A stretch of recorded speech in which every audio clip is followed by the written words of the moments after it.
안녕하세요. 감성 전달자입니다. 오늘 소개해드릴 책은요. 김승호 회장님의 돈의 속성입니다. 돈의 속성은 이미 책과 유튜브 강연으로도 많은 분들이 보셨으리라 생각되지만 언제 다시 읽어봐도 좋은 책이라서 제 채널에서도 소개해드릴까 합니다. 김승호 회장님은 스노우폭스그룹 회장으로 한국과 전 세계를 오가며 각종 강연과 수업을 통해 사장을 가르치는 사장으로 알려져 있습니다. 노동자의 아버지 밑에서 태어난 그는 미국 정부와 한국 정부에 1년에 수백억의 세금을 내는 지금에 이르게 되기까지 그야말로 가난의 가장 밑바닥부터 최상급 위치까지 올라가 보며 돈에 대한 여러 가지 속성을 자세히 경험해 볼 기회를 얻었다고 하는데요. 돈은 어떻게 움직이는지, 돈은 왜 사라지는지, 돈은 어떤 흔적을 남기는지에 대한 깊이 있는 통찰을 통해 돈을 대하는 자세의 중요성에 대해 우리에게 많은 깨달음을 주고 있습니다. 최상위 부자가 말하는 돈에 대한 모든 것. 지금부터 돈의 속성, 책 속의 일부분을 들려드릴게요. 돈은 인격체다. 돈은 인격체다. 돈이 사람처럼 사고와 감정과 의지를 지닌 인격체라고 하면 누군가는 받아들이기 힘들어한다. 인격체란 스스로 생각하고 자아를 가진 개별적 실체를 뜻하기 때문이다. 돈은 스스로 생각하지도 움직이지도 않으며 단지 숫자로 이루어졌을 뿐이니 왠지 억지처럼 느껴질 수 있다. 하지만 비즈니스에서는 회사도 인격을 부여받는다. 바로 법인이다. 여기에는 인이 붙는다. 법인은 사람과 동일하게 소송을 하고 소송을 당하기도 하며 하나의 주체처럼 개인과 싸우거나 협의하거나 협력할 수 있다. 돈은 법인보다 더 정교하고 구체적인 인격체다. 어떤 돈은 사람과 같이 어울리기 좋아하고 몰려다니며 어떤 돈은 숨어서 평생을 지내기도 한다. 자기들끼리 주로 가는 곳이 따로 있고 유행에 따라 모이고 흩어진다. 자기를 소중히 여기는 사람에게 붙어 있기를 좋아하고 함부로 대하는 사람에겐 패가망신의 보복을 퍼붓기도 한다. 작은 돈을 함부로 하는 사람에게선 큰 돈이 몰려서 떠나고 자신에게 합당한 대우를 하는 사람 곁에서는 자식, 이자를 낳기도 한다. 이처럼 돈은 인격체가 가진 품성을 그대로 갖고 있기에 함부로 대하는 사람에겐 돈이 다가가지 않는다. 이런 돈의 특성 때문에 나는 돈을 인격체라 부른다. 이 글 안에서도 돈을 인격체로 대하는 듯한 문장이 계속 나올 것이니 독자 여러분은 이해해 주기 바란다. 내가 풍족한 부를 이루는 데 성공한 것은 돈을 스스로 감정을 가진 인격체로 대하며 돈과 함께 사는 법을 배웠기 때문이다.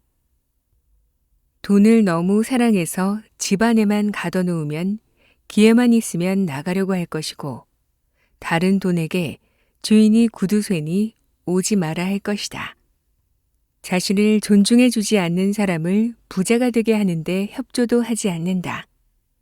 가치 있는 곳과 좋은 일에 쓰인 돈은 그 대우에 감동해 다시 다른 돈을 데리고 주인을 찾을 것이고 술집이나 도박에 자신을 사용하면 비참한 마음에 등을 돌릴 것이다.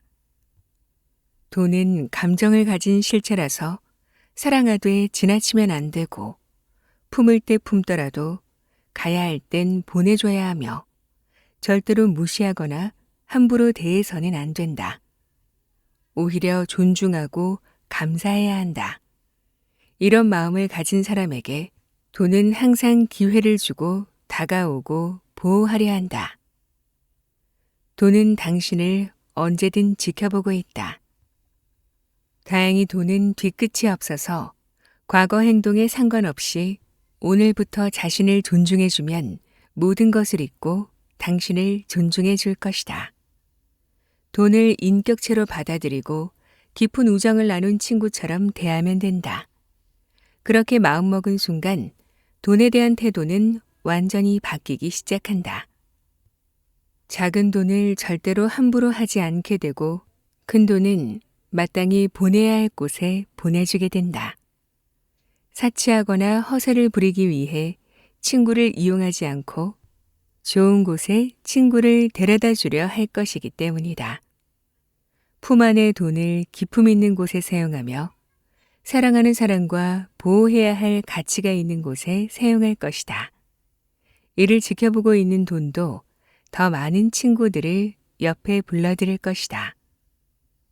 내가 돈의 노예가 되는 일도 없고 돈도 나의 소유물이 아니므로 서로 상하 관계가 아닌 깊은 존중을 갖춘 형태로 함께하게 된다. 이것이 진정한 부의 모습이다. 납치나 폭력 혹은 불법을 통해 권력자나 졸부품으로 들어간 돈은 언제든 탈옥할 날만을 기다리거나 그 주인을 해치고 빠져나오기 마련이니 위험한 돈과 친해질 생각도 지워야 한다. 돈이 인격체라는 것을 알아차리고 받아들이는 순간부터 당신의 평생 부자 인생길이 열리는 것이다. 일정하게 들어오는 돈의 힘. 가정해보자. 1년의 수입이 5천만 원인 사람이 있다. A라는 사람은 매달 일정하게 400만 원을 버는 사람이고 B라는 사람은 어느 땐 1,000만 원을 넘게 벌기도 하지만 어떤 달은 한 푼도 벌지 못한다. 두 사람 모두 매년 5천만 원의 수입이 생기지만 돈의 힘은 서로 다르다. 수입이 일정하게 발생한다는 건 그 수입의 질이 비정규적인 수입보다 좋다는 뜻이다. 질이 좋은 돈은 다른 돈을 잘 불러 모으고 서로 붙어 있어도 흩어지지 않는다. 비정규적인 돈보다 힘이 강해 실제 액면 가치와 상관없이 잠재 가치 척도 주가 수익률이 높다. 농사를 짓는 데 필요한 강수량이 1000mm라고 가정해보자. 그런데 봄에 한 번 500mm 퍼붓고 가을에 한 번 500mm 퍼붓는다면 그 땅에서는 농사를 지을 수 없다. 홍수 아니면 가뭄이기 때문이다. 대신에 하루에 10mm씩이라도 매일 꾸준히 내리면 상당히 좋은 결실을 맺을 수 있다. 브라질의 렌소이스 사막은 연간 강우량이 1600mm나 되지만 아무것도 키우지 못한다. 6개월에 한 번씩 비가 오기 때문이다. 마찬가지로 기업 운영도 가장 중요한 것은 현금 흐름이다. 현금 유입과 유출을 통틀어 현금 흐름이라 한다. 기업의 현금 흐름이 좋지 않으면 이익이 나도 부도가 날 확률이 높아진다. 언젠가 비가 와도 당장 가뭄이 들어 작물이 타 죽는 것과 같다. 몸 안의 피도 일정하게 흘러야 사지가 움직이고 호흡도 일정해야 생명이 연장되며 음식도 일정하게 먹어야 죽지 않는다. 10분 동안 물속에 있다가 모자란 숨을 몰아넣는다고 사람이 살아날 수는 없다. 굶어 죽은 사람 입에 고기를 넣어준다고 사람이 살아나지 않는 것처럼 말이다. 돈도 같다. 현금 흐름이 일정하게 유지돼야 경제적으로 삶이 윤택해진다. 돈이 일정하게 들어온다는 건 체계화된 경찰이나 군인 수백 명만으로 수천 수만 명의 군중을 효율적으로 통제하는 것과 같다. 이 흐름이 거친 인생을 통제할 수 있는 상태를 만들어준다. 장사나 사업을 계획 중이라면 개천을 막아 여름 한철 하루 1,000만 원 매출을 올리는 사람을 부러워 말고 매일 수십만 원씩 꾸준한 돈이 들어오는 국밥집을 부러워해야 한다. 여름철에 번 1,000만 원은 그 돈이 솜사탕처럼 가벼워서 만지기만 해도 쉽게 부서지지만 국밥집 100만 원은 단풍나무처럼 단단해서 건물도 만들어낼 수 있기 때문이다. 행사 때 몰려온 단체 손님을 상대하느라 단골을 무시하는 사장은 성공할 수 없다. 비정규적인 수입은 한 번에 몰려온 돈이라 실제 가치보다 커 보이는 착각을 일으킨다. 그래서 자신이 많은 돈을 벌게 된 줄 알고 사치하고 함부로 사용하게 돼 결국 모으지 못하게 된다. 흔한 생각으론 돈이 또 언제 들어올지 모르니 저축을 해가며 살 것 같아도 실제로 그렇게 조정하는 사람은 별로 없다. 내 손에 바늘이 있고 풍선이 눈앞에 어른거리면 찔러보고 싶은 것이 사람 마음이다. 따라서 수입이 비정규적인 사람은 자산을 정규적인 수입 자산으로 옮기는 작업을 시작해야 한다. 연예인, 강사, 학원 교육자, 건설 노동자, 시즌이 있는 사업체 소유자, 운동선수, 개원의사처럼 수입이 일정하지 않은 직업을 가진 사람이 여기에 해당된다. 수입이 일정하지 않다는 말은 또 다른 말로 개인의 재능이나 재주가 많아서 단기간 많은 수입을 얻는다는 뜻이다. 이런 사람들은 자신의 수입이 생기는 대로 일정한 소득이 나올 수 있는 부동산이나 배당을 주는 우량 주식을 사서 소득을 옮겨 놓아야 한다. 하루라도 빨리 일정한 소득으로 옮겨 놓지 않으면 비정규적인 돈은 정규적인 돈을 소유한 사람들 아래로 빨려 들어가고 말 것이다. 정규적인 돈과 비정규적인 돈이 싸우면 언제든 정규적인 돈이 이기기 마련이다. 규칙적인 수입의 가장 큰 장점은 미래 예측이 가능해진다는 점이다. 미래 예측이 가능하다는 말은 금융자산의 가장 큰 적인 리스크를 제어할 수 있다는 뜻이다. 리스크는 자산에 있어 가장 무섭고 두려운 존재며 모든 것을 앗아갈 수 있다. 어디에 숨어 있는지 몰라서 모퉁이를 돌다 갑자기 맞닥뜨릴 수 있는 것이 리스크다. 이 리스크를 제어할 수 있다는 건 대단한 장점이다. 그 자체가 신용을 부여하며 이 신용은 실제 자산으로 사용할 수 있어 같은 5천만 원이라도 1억 원 혹은 그 이상의 자산으로 변형돼 현실에 나타난다. 돈은 중력의 힘을 가졌다. 중력은 현대 물리학의 상호작용 힘 중 하나다. 뉴턴에 따르면 중력은 질량을 가진 모든 물체에 작용한다. 중력은 질량을 가진 물체가 다른 질량을 가진 물체에 작용하는 힘을 말하는데 그 힘의 크기는 각 물체의 질량에 비례해 가까운 곳에 있는 물체를 잡아당기며 매우 먼 거리까지 미친다. 거리의 제곱에 반비례해 멀어질수록 힘이 약해지기는 하지만 먼 거리에서도 여전히 작용한다.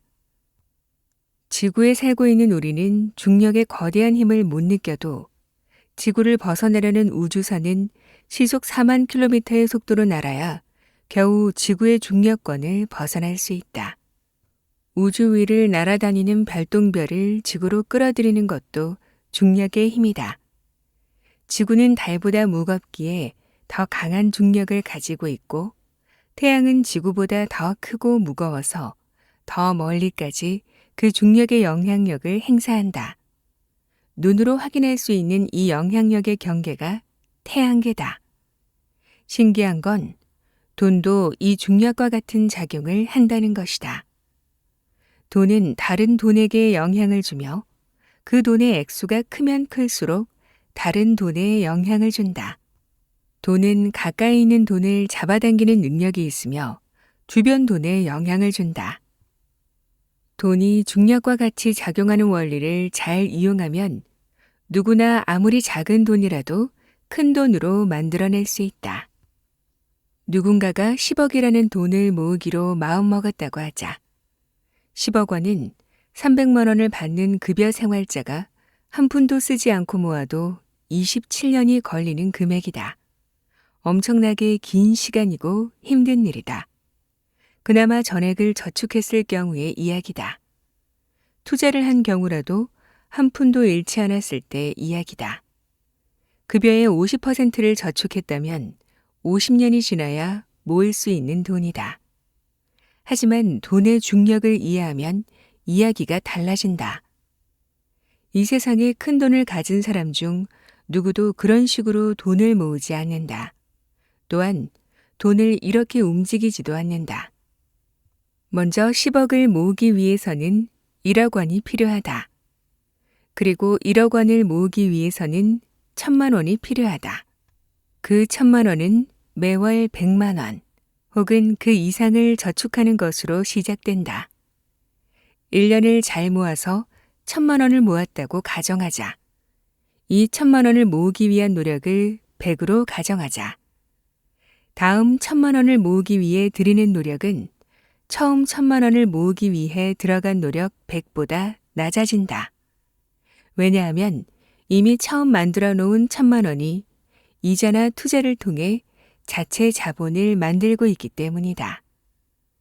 처음 1,000만 원은 내 노동과 시간으로 오롯이 나 혼자 이루었지만 그 1,000만 원이 스스로 일을 해서 나를 돕고 있기에 둘이 함께 일을 하는 셈이다. 즉, 나와 자본이 다른 자본을 만들기 위해 함께 일하고 있는 것이다.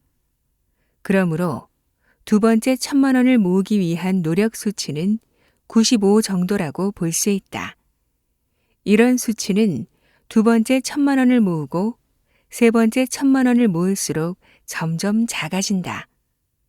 처음 1,000만 원을 모으는데 10개월이 걸렸다면 두 번째 1,000만 원은 9개월, 그 다음은 7개월, 그 다음은 5개월, 이렇게 줄어든다.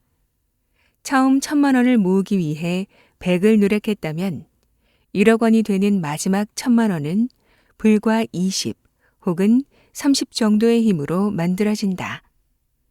그렇게 몇 년 후에 1억 원을 모으고 그 1억 원은 동일한 과정을 통해 다시 몇 년 후엔 몇 억이, 더 지나면 100억 원이 되는 것이다. 재산 증식 과정을 보면 1, 2, 3, 4, 5처럼 양의 정수로 늘어나는 것이 아니라 1, 2, 4, 8, 16과 같이 배수로 늘어난다. 이 원리를 이해하면 누구나 부자가 될 수 있다. 온 우주에 중력의 힘이 미치고 있듯 중력은 우주의 근본적 힘이며 세상을 만드는 원리 중 하나다. 이 원리는 무엇인가 불어나는 모든 것에 적용된다. 단지 돈은 물체가 아니기에 그것을 모으겠다는 사람 그 자신의 마음을 필요로 할 뿐이다. 남의 돈을 대하는 태도가 내 돈을 대하는 태도다. 나는 예전부터 코스트코 주차장에 차를 세우고 들어가면서 주차장 구석에 널브러진 쇼핑 카트를 일부러 끌고 들어가곤 했다. 내가 슈퍼마켓을 직접 운영하던 젊은 시절에 해마다 100여 개 넘는 쇼핑 카트가 사라지거나 파손됐다. 쇼핑 카트를 끌고 집으로 가거나 주차장 구석에 처박아 놓고 가버린 고객들 때문이다. 그 일로 매년 2만 달러 이상 손해가 났던 기억 때문에 내가 고객으로 장을 보러 가도 쇼핑 카트를 함부로 대하지 않는다. 자기 자식은 지극히 사랑하면서 남의 자식에게는 매몰찬 사람이 있다. 자기 자식은 금처럼 귀한데 며느리나 사위는 한 번도 남의 집 귀한 자식이라는 생각을 해본 적이 없는 것이다. 돈에 대해서도 같은 태도를 지닌 사람들이 있다. 내 돈은 엄청 아끼고 절대로 함부로 사용하지 않으면서 공금이나 세금의 사용에 대해선 무심한 사람들을 간혹 본다. 가볍게는 친구가 밥을 사는 차례에는 비싼 것을 주문하거나 단체 회식 비용이 몇 사람의 과한 술값으로 지불되는 경우가 있다. 무겁게는 국가의 세금이 들어간 기물이나 물품을 훼손하거나 국가 보조금을 부풀려 받아내거나 세금을 탈세하는 경우도 있다. 공금, 세금, 회비, 친구 돈, 부모 돈은 모두 남의 돈이다. 남의 돈을 대하는 태도가 바로 내 돈을 대하는 진짜 태도다. 친구가 돈을 낼 때 더 비싼 것을 시키고 술을 더 주문하는 행동은 내가 돈을 어떻게 보고 있는지를 알려주는 척도다. 세금이나 공금 같은 공공자산을 함부로 하는 사람은 자신의 돈 역시 함부로 대하고 있음을 알아야 한다. 세금으로 만든 모든 공공시설, 도로, 안내판, 행사, 의료 서비스 등에는 내 돈도 일부 들어있다. 친구와 번갈아 가며 사는 밥값에는 내가 낼 때만이 아니라 상대가 낼 때도 내 돈이 포함되어 있다. 내가 존중받으려면 먼저 존중해야 하듯 내 돈이 존중받으려면 남의 돈도 존중해줘야 한다. 나는 100% 내 지분으로 돼 있는 회사일지라도 회사 용도에 맞는 경우에만 법인카드를 사용한다. 그리고 내 회사 매장에 가도 반드시 돈을 지불하고 물건을 구매한다. 해당 회사의 사장이나 개별 매장의 매니저는 이익 정도에 따라 실적을 받기에 내가 임의로 물건을 가져온다는 건 그들의 이익 실적에 손해를 입히는 일이기 때문이다. 그것이 단 1원이라도 남의 돈이다. 또한 세금 납부는 국가 시스템을 통해 그 국가를 사용하는 모든 사람에게 주어진 책임이자 의무다. 내 농장 안에 길을 만들고 개울에 다리를 하나 놓는데도 수억 원이 들어간다. 그러니 한 푼도 안 내고 멀리 떨어진 도시를 1시간 이상 가로질러 다닐 수 있는 건 이미 많은 사람이 내놓은 세금과 내가 낼 세금이 모여 있기 때문이다. 세금은 내 돈이지만 동시에 남의 돈이다. 합법적인 절세는 내 재산을 보호하는 일이지만 탈세는 남의 돈을 훔치는 일이고 남의 돈을 함부로 하는 행위다. 남의 돈을 함부로 하지 않을 때 내 돈도 함부로 취급받지 않는다. 남의 자식에게 함부로 하지 않을 때 내 자식도 함부로 취급받지 않는다. 내 아들이 귀하다면 내 며느리도 귀한 것이고 내 딸이 금쪽 같다면 내 사위도 금쪽인 걸 알아야 한다. 나는 지금도 여전히 코스트코 주차장에 세워진 쇼핑카트를 보면 꼭 끌고 들어간다. 쇼핑카트를 모으러 주차장을 뛰어다닐 직원의 일감을 덜어주려는 마음에서다. 이제는 우리 회사가 코스트코와 사업을 같이 하는 파트너 사업체이기도 하다. 내 아들과 그 집 딸이 결혼하듯 내 돈과 코스트코 돈이 결혼을 한 셈이기도 하다. 코스트코 주식을 0.003%나 가진 주주이기 때문이다. 그래서 카트 바퀴 한쪽은 내 것이라는 마음으로 더 열심히 챙긴다. 남의 돈을 존중하다 보면 그 돈이 내 돈이 되는 일도 있기 때문이다. 빨리 부자가 되려면 안 된다. 부자가 되려는 사람들이 가장 많이 하는 실수는 빨리 부자가 되려는 마음을 갖는 것이다. 빨리 부자가 되려는 욕심이 생기면 올바른 판단을 할 수가 없다. 사기를 당하기 쉽고 이익이 많이 나오는 것에 쉽게 현혹되며 마음이 급해 리스크를 살피지 않고 감정에 따라 투자를 하게 된다. 거의 모든 결말은 실패로 끝나고 만다. 혹시 운이 좋아 크게 성공을 했어도 다시 실패할 수밖에 없는 모든 조건을 가진 자산과 인연만 만들게 된다. 무리한 투자나 많은 레버리지를 사용하는 버릇을 버리지 못하고 힘이 약한 재산만 가지고 있기 때문이다.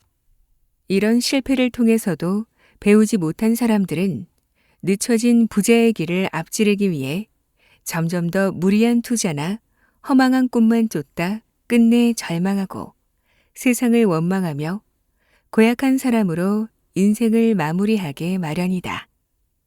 부자는 결코 빨리 되는 것이 아니다. 빨리 부자가 되는 유일한 방법은 빨리 부자가 되지 않으려는 마음을 갖는 것이다. 자수성가의 길을 걷는 사람이라면 나이 40에 부자가 되는 것도 너무 빠르다. 20대나 30대에 빨리 부자가 된 젊은이들 중에 그 부를 평생 가져갈 수 있는 사람은 손에 꼽을 정도다. 그래서 부자가 되기에 가장 좋은 나이는 50세 이후다. 젊은 시절에 부자가 되면 부를 다루는 기술이 부족하고 투자로 얻는 이익이나 사업으로 얻는 이익이 더 눈에 보여서 모으고 유지하는 능력이 재산에 비해 약해진다. 결국 다시 가난해질 확률이 높다. 또한 빨리 부자가 되려는 마음은 누군가와 나를 비교하고 있거나 주변의 나를 과시하고 싶어 하는 마음이 그 본질이다. 부는 차근차근 집을 짓는 것처럼 쌓아 나가야 한다. 돈을 버는 기술과 돈을 모으는 능력, 돈을 유지하는 능력, 돈을 쓰는 능력을 골고루 배우려면 나이 50도 버거운 것이 사실이다. 이 네 가지 능력은 잘 차려진 밥상의 네 다리에 해당한다. 이 중에 하나라도 길이가 짧거나 없으면 음식이 많이 차려지는 그 어느 때 와장창 무너지기 마련일 테니 말이다. 빨리 부자가 되려는 마음을 버리고 종잣돈을 마련해 복리와 투자를 배우고 경제 용어를 배워 금융 문맹에서 벗어나야 한다. 죽어라고 절약해 종잣돈 1,000만 원 혹은 1억 원이라도 만들어 욕심을 줄여가며 자산을 점점 키워서 그 자본이익이 노동에서 버는 돈보다 많아지는 날이 바로 당신이 부자가 된 날이고 경제적 독립 기념일이다. 이 날을 길이길이 기념해 당신과 가족의 해방일로 삼으면 된다. 이렇게 부자가 되는 사람은 절대로 다시 가난해지지 않으며 부가 대를 이어 발전해 나갈 수 있다. 이것이 가장 빨리 부자가 되는 방법이다. 절대로 빨리 부자가 되려 하지 마라. 부자가 되는 가장 빠른 방법은 이 사실을 가슴에 새기는 데서부터 시작된다. 돈을 모으지 못하는 이유. 돈을 모으지 못한다는 사람의 가장 많은 핑곗거리는 소득이 적어서 쓸 돈도 모자란다는 것이다. 하지만 쓸 돈이 모자라게 된 이유는 미래 소득을 가져다 현재에 써버렸기 때문이다. 이 현재가 시간이 흐르면서 과거로 쌓이며 종국의 현재와 과거 둘 모두 책임져야 하는 상태가 돼버렸기 때문이다. 상황을 이렇게 만들어 놓은 장본인은 자기 자신이다. 쓸 때는 많은데 수입은 적고 그나마 남은 돈도 투자하기엔 너무 적은 돈이라 생각해서 전혀 모으지 못하는 사람이 있다. 그러나 이런 사람은 급여가 많아도 결국 똑같은 말을 한다. 소득이 늘어난 만큼 소비도 더 많아지고 미래 소득, 즉 카드를 여전히 사용한다.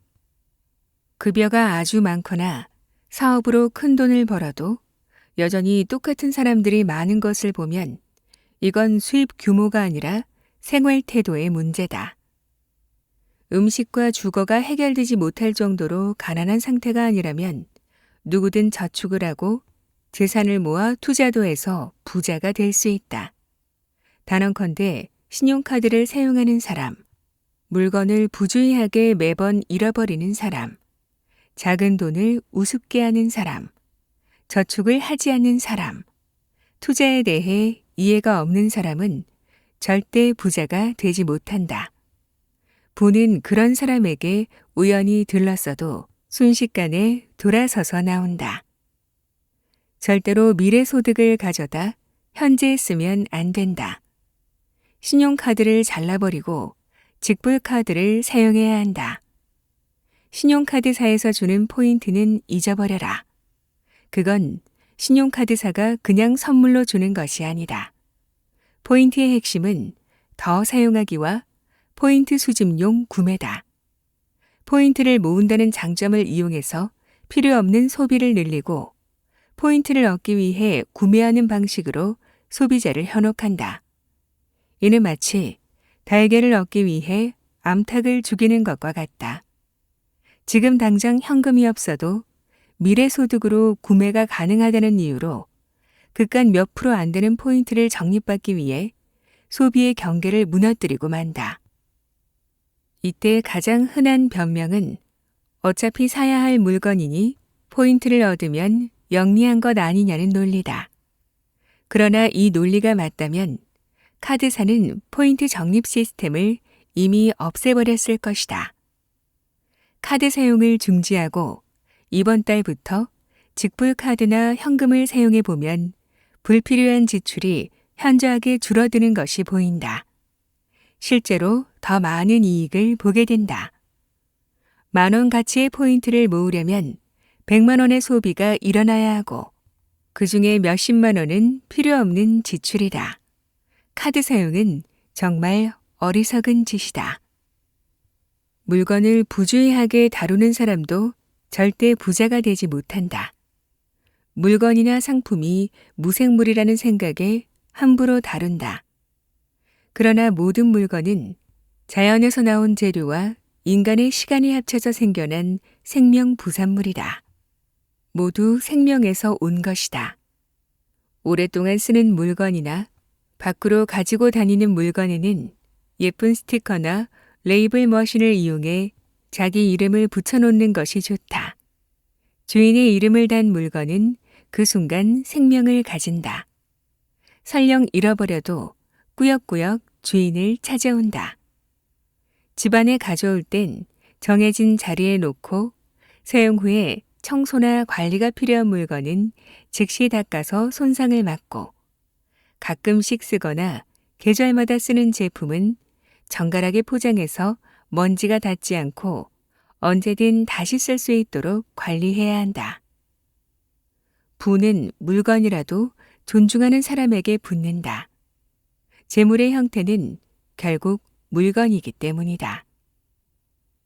작은 돈은 큰 돈의 씨앗이고 자본이 될 어린 분위기에 씨앗을 함부로 하고 아이를 돌보지 않는 사람은 그 어떤 것도 키우지 못한다. 작은 돈을 모아 종잣돈을 마련해서 투자나 사업에 마중물을 만들어가는 것이 성공의 기초다. 기초를 다지지 않고 지은 건물을 임시 가옥이라 부른다. 크게 짓지도 못하거니와 바람만 불어도 날아가 버린다. 모든 투자는 작은 돈에서부터 시작된다. 작은 투자로 시작한 투자 경험이 큰 투자도 가능하게 만들어준다. 자산은 모이면 투자를 해야 한다. 투자하지 않는 돈은 죽은 돈이고 실제로 아무것도 하지 않는 장롱 속의 돈은 인플레이션이라는 독을 먹고 서서히 죽어버린다. 투자에 대한 이해나 경험을 갖지 못한 주인에게 끌려간 돈은 홀로 죽어가거나 기회만 생기면 탈출해 버릴 것이다. 지금 책을 덮고 가위를 가져다가 신용카드를 잘라라. 부자가 되는 첫걸음이다. 마중물과 종잣돈 1억 만들기 5가지 규칙. 동네에 우물이 사라지고 아직 수도시설이 좋지 않던 시절에는 지하수를 끌어올려 식수로 사용하곤 했다. 땅 밑 수맥에 파이프를 박아 펌프를 달아놓았다. 이 펌프에 물을 한두 바가지 넣고 힘차게 위아래로 움직이다 보면 지하에 있는 물이 따라 올라온다. 물 펌프 구조를 보면 물을 끌어올리는 구멍이 뚫려 있고 그 부분이 고무막으로 막혀져 있다. 물을 끌어올릴 때 고무막이 구멍을 막아 끌어올린 물이 다시 내려가지 못하게 하는 간단한 원리다. 이 물을 끌어올리기 위해 붓는 물을 마중물이라고 부른다. 마중하러 간다는 의미다. 영어로는 calling water, 물을 부르는 물이라는 의미다. 한번 마중물을 넣으면 펌프질을 멈추지 않는 한 계속 물을 퍼낼 수 있지만 마중물 없이는 물을 빼낼 수 없다. 그래서 펌프 옆에는 항상 마중물용 물통이 하나씩 있었다. 자본을 모아 투자를 통해 자본 수익을 얻으려는 사람은 누구든지 이 마중물에 해당되는 돈을 모아야 한다. 이 마중물이 종잣돈이다. 종잣돈이란 농사를 짓기 위해 씨앗을 살 돈을 말한다. 적정한 투자가 이루어지기 위해서는 약 1억 원의 돈이 필요하다. 1억 원 정도는 돼야 주식이나 부동산에서 의미 있는 투자를 할 수 있기 때문이다. 작은 돈으로는 투자에서 이익이 발생하거나 손해가 발생해도 별 보람이나 충격이 없어 관심을 가질 수 없기 때문이다. 이 돈은 10억 원, 100억 원, 1000억 원도 만들어내야 하는 씨앗 돈이다. 이제 청년들이 1억 원을 만들기 위한 현실적인 방법 5가지를 제시하고자 한다. 첫째, 1억 원을 모으겠다고 마음먹는다. 둘째, 1억 원을 모으겠다고 책상 앞에 써붙인다. 셋째, 신용카드를 잘라버린다. 넷째, 통장을 용도에 따라 몇 개로 나누어 만든다. 다섯째, 1000만 원을 먼저 만든다. 나는 항상 무언가를 이루고 싶을 때 가장 먼저 정말 이것을 이루고 싶다는 마음이 들어야 한다고 주장한다. 조용히 책상 앞에 앉아 이렇게 혼잣말을 한다. 나는 우리 가족의 가난의 고리를 끊고 누구에게나 존경받는 부자가 되어 가족과 사랑하는 사람들을 지켜주며 살고 싶다. 이렇게 말을 하는 순간 말은 힘을 가지며 실제로 그렇게 되기 위한 행동으로 이끈다. 언어를 통제하면 생각이 닫히고 행동이 통제된다. 반대로 언어를 열면 생각이 열리고 행동이 실현된다. 정말 진지하게 이 말을 되뇌고 힘들 때마다 같은 말을 반복하기 바란다. 이것이 시작이다.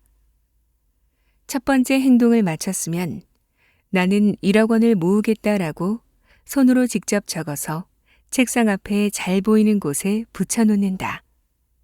눈에 자주 보이는 곳이면 되니 화장실 변기 맞은편도 좋고 식탁 위도 좋다. 여기저기 붙이면 더 좋다. 욕망이 강렬하면 전화기 초기 화면에도 적어놓고 모니터 화면에도 올려놓는다.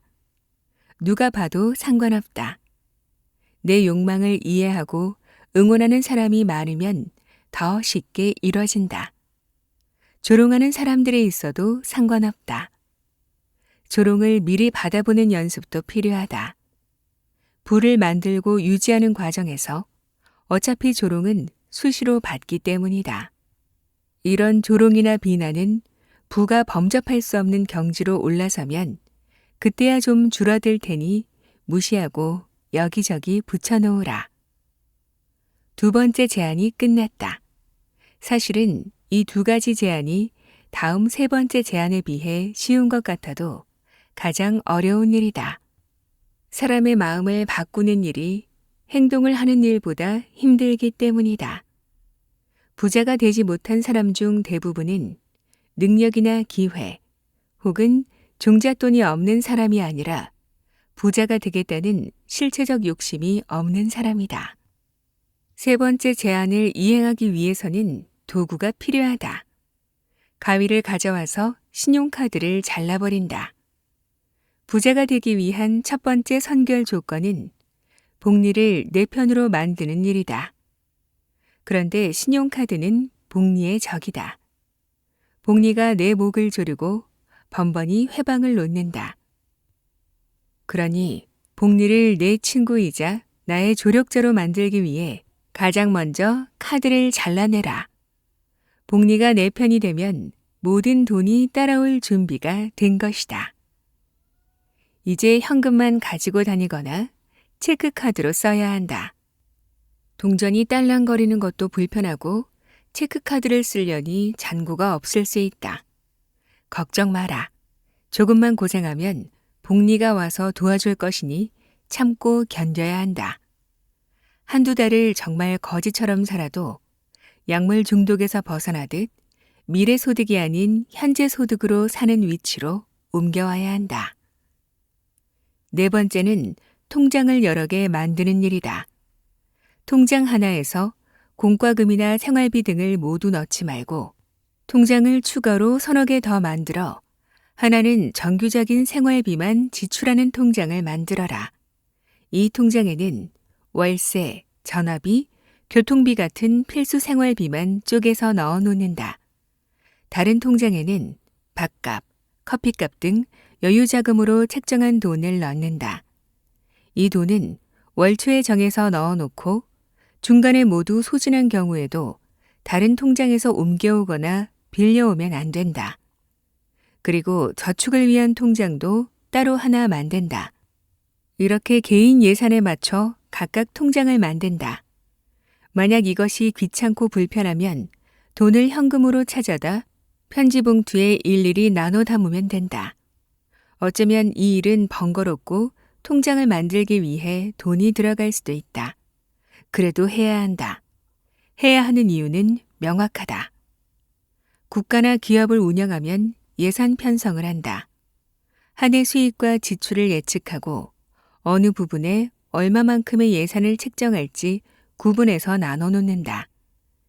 균형 있는 예산을 이루어야 통치와 경영이 가능하기 때문이다. 한 개인의 경제활동도 마찬가지다. 기초생활비, 저축, 문화활동, 교육 등의 주요 항목에 맞춰 예산을 편성해야 한다. 되는 대로 쓰고 남는 대로 저축하면 기업도 국가도 몇 년 안에 망한다. 국가나 회사는 부서별로 예산 사용권이 있어 서로 건드릴 수 없지만 개인은 사용 범위를 넘나드므로 이렇게라도 구분을 하는 것이다. 이렇게 억지로라도 해야 한다. 마지막으로 5번째는 목표액 1억 원의 10분의 1을 먼저 만드는 일이다. 1억 원은 큰 돈 같지만 1,000만 원은 누구든 노력하면 만들 수 있다. 1년이 걸리든 2년이 걸리든 목표는 1억 원 모으기다. 첫 10분의 1을 억지로라도 모으다 보면 모으는 과정에서 재미도 붙고 요령도 생기고 추가 수입도 생기면서 흥미를 품게 된다. 두 번째 1,000만 원은 첫 1,000만 원보다 만들기 쉬워진다. 이렇게 모으는 과정을 경험해야 한다. 이것이 1억 원을 모으기 위한 시작이자 전부다. 내가 이런 이야기를 강연에서 하면 이런 질문을 하는 젊은이들이 꼭 있다. 너무 돈만 강조하시는 거 아닙니까? 삶에서 돈이 중요한 건 알겠지만 그렇게 돈을 모은다는 건 돈의 노예가 되는 것 아닌가요? 라고 말이다. 나는 돈의 중요성과 부자의 길을 이야기할 뿐인데 저축과 투자 혹은 절약에 대해 건드리면 불편해하는 사람들이 있다. 그러나 나는 이 질문을 하는 청년이 위선적이라 생각한다. 돈에 대해 이야기하는 것조차 경멸하면 부자가 될 첫 문을 닫는 것이고 돈을 그렇게 함부로 생각하는 것 자체가 이미 돈의 노예가 된 상태다. 돈 때문에 병원에 가지 못하고 돈 때문에 공부를 하지 못하고 돈 때문에 결혼을 미루고 돈 때문에 아이를 못 낳고 돈 때문에 부모를 돕지 못하고 돈 때문에 늙어서 일을 찾아야 하고 빚을 얻으러 다니는 것이야말로 돈의 노예 상태다. 그렇지 않은가? 재산이 증식되고 사회경제 구조를 이해하고 부자가 되는 길을 걷는 것은 대단한 행복이다. 젊어서 일찍 이 행복을 구하면 나중에 찾아오는 풍요로부터 다른 행복도 함께 따라온다. 좋은 돈이 찾아오게 하는 7가지 비법. 첫 번째, 품위 없는 모든 버릇을 버려라. 욕을 하고 투덜거리는 것, 경박한 자세로 앉아있는 것, 남을 비웃는 것, 지저분한 차림, 약속에 늦거나 변경하는 일 등의 이런 모든 행동은 품위 없는 짓이다. 두 번째, 도움을 구하는데 망설이지 마라. 묻고 요청하고 찾아가고 부탁하라. 반드시 물음에 답을 주고 도움을 주고 반기는 사람이 있다. 세 번째, 희생을 할 각오를 해라. 작은 목표에는 작은 희생이 따르고 큰 목표에는 큰 희생이 따른다. 공부를 위해서는 잠을 포기해야 하고 돈을 모으기 위해선 더 많은 시간을 일해야 한다.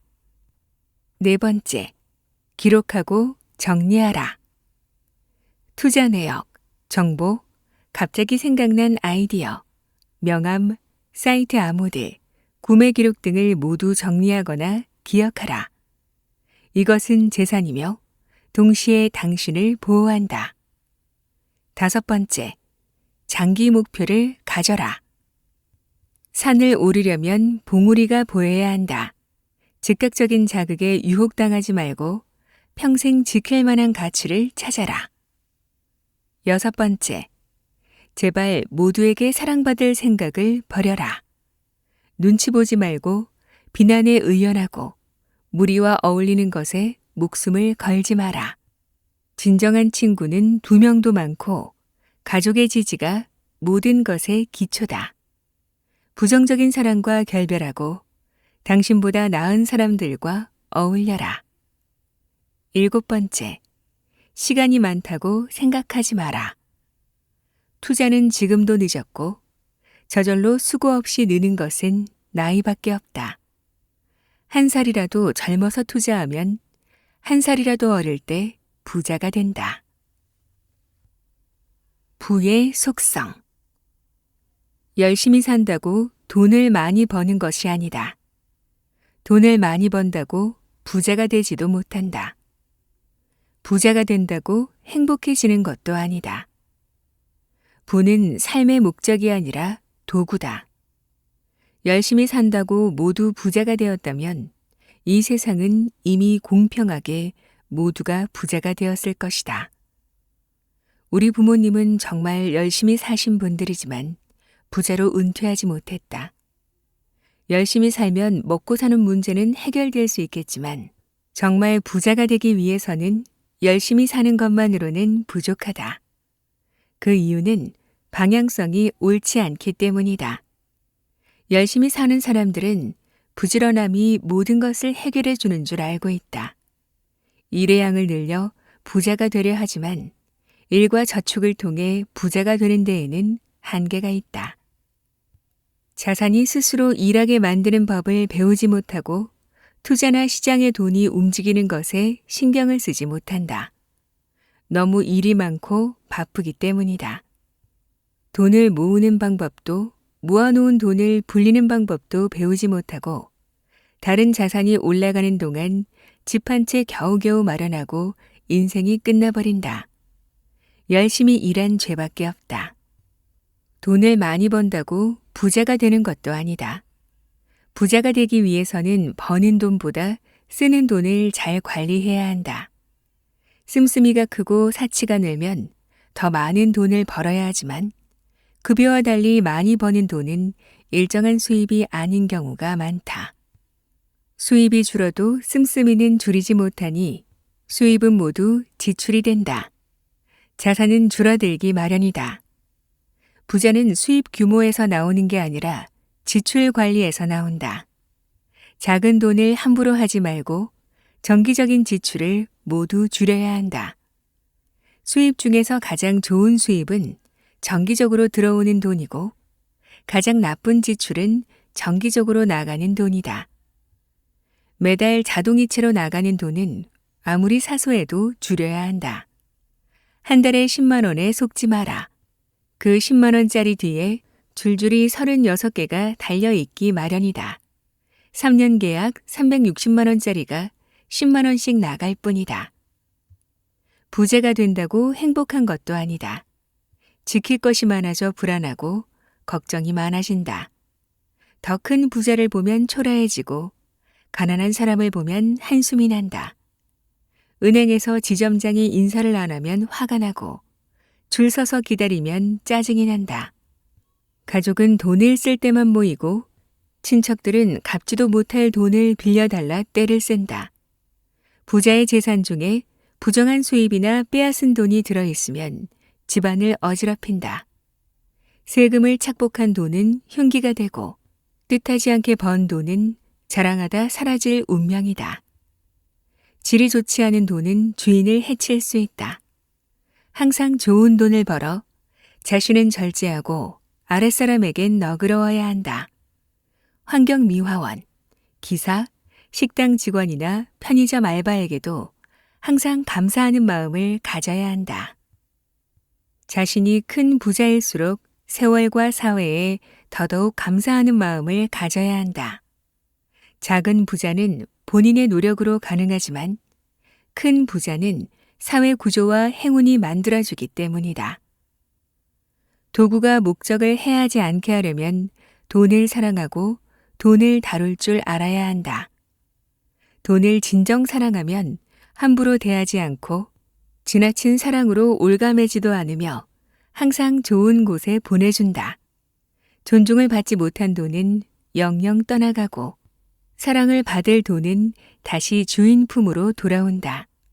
그러니 나가는 돈은 친구처럼 환송해주고 돌아오는 돈은 자식처럼 반겨줘라. 돈이 목적이 되는 순간 모든 가치 기준이 돈으로 바뀌고 집안의 주인이 된 돈은 결국 사람을 부리기 시작한다. 결국 사람이 돈을 대신해서 일을 하게 되며 돈의 노예가 된다. 돈을 모으는 4가지 습관. 스스로에 대해 자존감이 없는 사람은 돈이 생겨도 제대로 사용할 줄 몰라서 돈이 그다지 도움이 되지 못한다. 자존감이 없는 사람에게 주어지는 돈은 주로 쾌락에 사용된다. 아직 자신을 진정으로 사랑하고 존중하는 법을 배우지 못한 상태에서 돈이 주어지면 술, 담배, 유흥, 사치, 허영, 친구들에게 돈 쓰기, 해외여행, 명품 구매 등과 같은 형태로 자신의 가치를 올리려 한다. 돈이 자신감을 만들어주고 자신감이 잘 자라면 자존감을 만들어주지만 먼저 돈을 갖기 전에 갖춰야 할 일상의 습관과 자질 몇 가지가 있다. 특별히 젊은 청년들은 반드시 사회에 나가기 전에 이 4가지를 몸에 습득하길 바란다.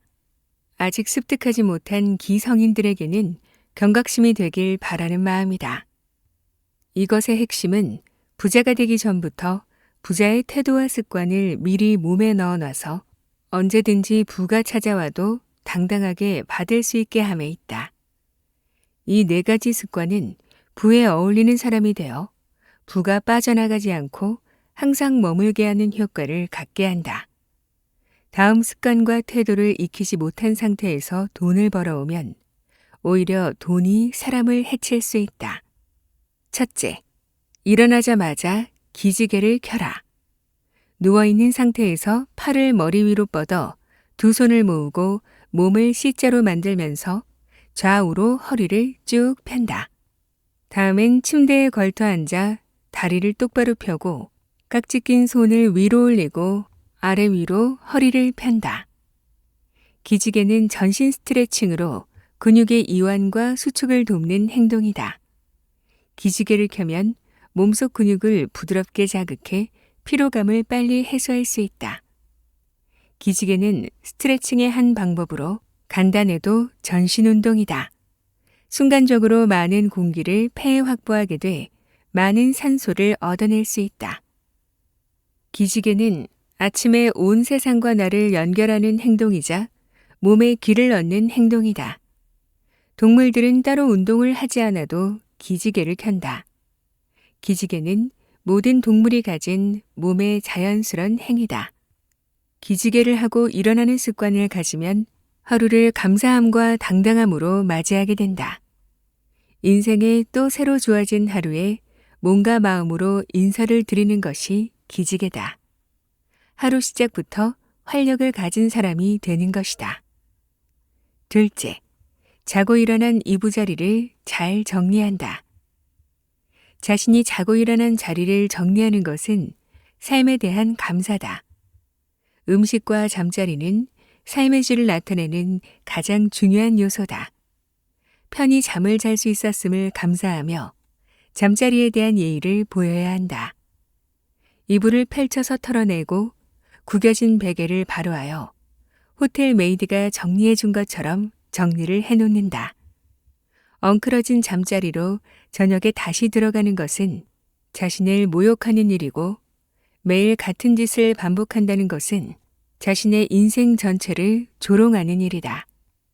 하루를 마치고 저녁 잠자리에 들 때 자신이 잘 정리해 놓은 침대로 들어가는 사람은 평범한 사람이 아니라 위대한 사람이다. 이런 사소함이 인간을 위대하게 만든다. 셋째, 아침 공복에 물 한 잔을 마셔라. 한 잔 이상 마실 수 있으면 더 좋다. 하지만 한 잔은 반드시 마셔라. 몸에 음식을 넣기 전에 몸을 어르는 일이다.